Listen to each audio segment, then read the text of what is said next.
se fugan los presos, Fito se fugó en manos de este gobierno.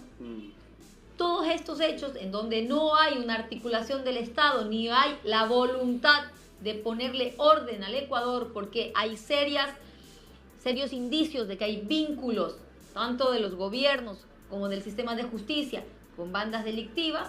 Gerente de la empresa Novoa, vinculado a la familia Novoa, señor Bernardo Manzano, fue ministro de Agricultura con el señor Guillermo Lasso. Señor Guillermo Lasso, vinculado a la mafia albanesa, según el informe León de Troya. Este señor le entrega su carpeta a Rubén Cherres, operador de la mafia albanesa, para que lo conviertan en ministro. Una vez que fue convertido en ministro, articula para que se quite el doble filtro que se tenía para verificar que los contenedores de banano no lleven droga y dejan un solo filtro. ¿En dónde sale la mayor parte de la coca Ecuador? En los contenedores de banano. Y lo siguiente, amplían el cupo de exportación de banano. Amplían el cupo de exportación de banano. Así, de un plumazo, amplían los cupos de exportación, cuando tú, para ampliar ese cupo de exportación, tienes que tener una trazabilidad completa. ¿Cuántas haciendas hay? ¿Cuánto produce esa hacienda? ¿Dónde están los contratos entre el productor, el exportador? Y según eso, autorizas los cupos de exportación. Pero ahora se ha incrementado así libremente los cupos de exportación de banano, y lo que sabemos es que allí va la droga. Usted ha mencionado algo importante, Luisa, y es que Santa Elena era una de las provincias más seguras allá por el año 2014, y es que estamos rodeados de todas las fuerzas armadas aquí. La Marina, por un lado, tenemos al Grupo de Artillería Atahualpa al lado, y la aviación, la FAE, al otro lado. Por otro extremo, tenemos lo que es el BI-14 Marañón, aquí en La Libertad donde estamos, y en Santa Elena, la Infantería de Marina, más la Policía Nacional. Y pese a esa situación, tenemos estos altos grados de inseguridad. Bueno, aquí voy a insistir, la depuración en las filas de la fuerza pública y el equipamiento, la voluntad política de realmente combatir a la delincuencia. A mí sí me quedan serias dudas de que exista esa voluntad política de combatir al narcotráfico y al crimen organizado. ¿Por qué digo esto? Fíjense ustedes, hace unas semanas atrás fue detenida la cuñada del ministro de Agricultura, el ministro Palacios. Su cuñada fue detenida con 3 toneladas de cocaína. Delito flagrante, es detenida. Pocas horas después es puesta en libertad. Sin una medida de un grillete, sin presentación periódica. La dejaron en libertad. Para que en libertad esté ella tranquila y se pueda seguir el proceso. No se ha sabido nada. El presidente de la República no ha dicho absolutamente nada. El ministro no ha dicho nada. La fiscal no ha dicho nada. Pero sabemos que la violencia que ustedes, que nosotros vivimos, los ciudadanos, está vinculada a estas bandas, al crimen organizado, al tráfico de drogas. Y es detenida una familiar de un ministro. El presidente Noboa no se pronuncia, la fiscal no se pronuncia, y prácticamente esto está impune. Abogada, justamente esto que usted menciona es algo que se ve paulatinamente, me imagino que no solo en la provincia de Santa Elena, sino usted que ha mencionado un caso a nivel nacional.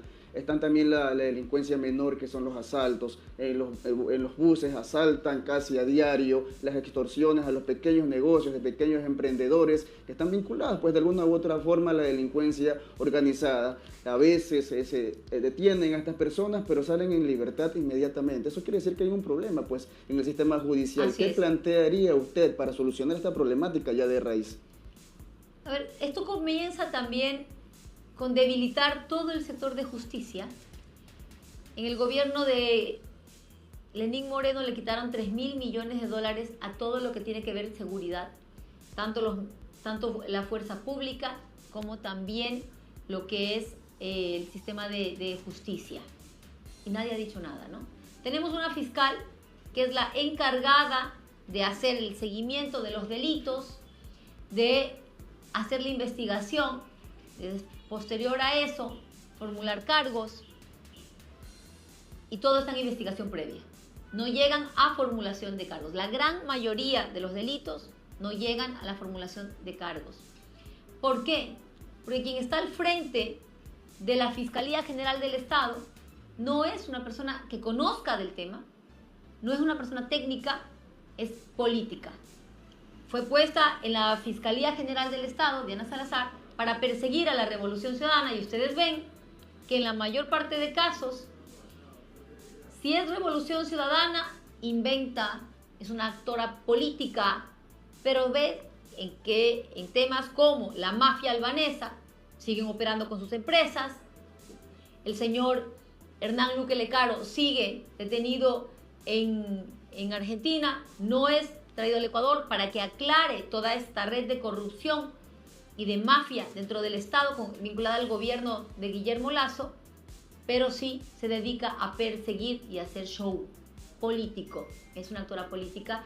Los fiscales no tienen no tienen las condiciones mínimas para trabajar, no tienen seguridad, no tienen protección en los casos delicados que ellos manejan. Entonces, con una fiscal así no podemos salir adelante ni asegurarnos que va a haber un tratamiento correcto ante aquellos casos de personas que hayan cometido actos delictivos. Se requiere un cambio, obviamente, en el sector de justicia. Tuvimos de presidente de la Corte Nacional de Justicia al señor Iván Saquicela, quien dejó en libertad prácticamente, diciendo que era inocente, Rasquiña, el líder de los choneros, que luego fue asesinado. Se fugan los presos. Fito se fugó en manos de este gobierno. Todos estos hechos en donde no hay una articulación del Estado, ni hay la voluntad de ponerle orden al Ecuador, porque hay serios indicios de que hay vínculos, tanto de los gobiernos como del sistema de justicia, con bandas delictivas, es lo que produce que nosotros en la calle vivamos la inseguridad que vivimos. Al tener esta inseguridad, los comercios no pueden abrir, no pueden operar, porque los vacunan. Nuestros hermanos no pueden ir a pescar en el mar porque los vacunan, porque los amenazan.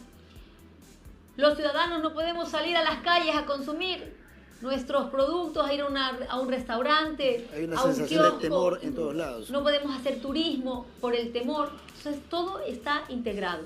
¿Qué es lo que hay que hacer aquí? Tomar el control del Estado con voluntad política de transformar y cambiar esta patria. Un cambio definitivo, empezando desde la presidencia de la República, en donde las autoridades del Estado no estén contaminadas por las bandas delictivas, por las mafias, sino que vean hacia la gente. Depurar la fuerza pública, la cooperación internacional para devolver la seguridad, pero a la vez tenemos que pensar en nuestra gente. Este año, cerca de 120.000 niños y jóvenes fueron excluidos del sistema educativo.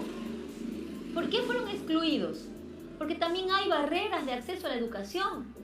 Que un padre que no tiene trabajo quiera mandar a su hijo a la escuela y le digan tienes que pagar 2, 8, 10, 15, 50 dólares para el arreglo de la infraestructura, ya es una barrera de acceso, cuando ese padre no tiene ni para comer. Esos niños y jóvenes que quedan fuera del sistema educativo, ¿qué hacen en esas horas libres? Son fácil presa de la violencia, de la delincuencia, probablemente pasan hambre. Por eso hay que enfocarse en el tema social, generar empleo, devolver a nuestros niños a las aulas de clase. Tenemos que fortalecer el sistema de salud y aquí mi compromiso con Santa Elena.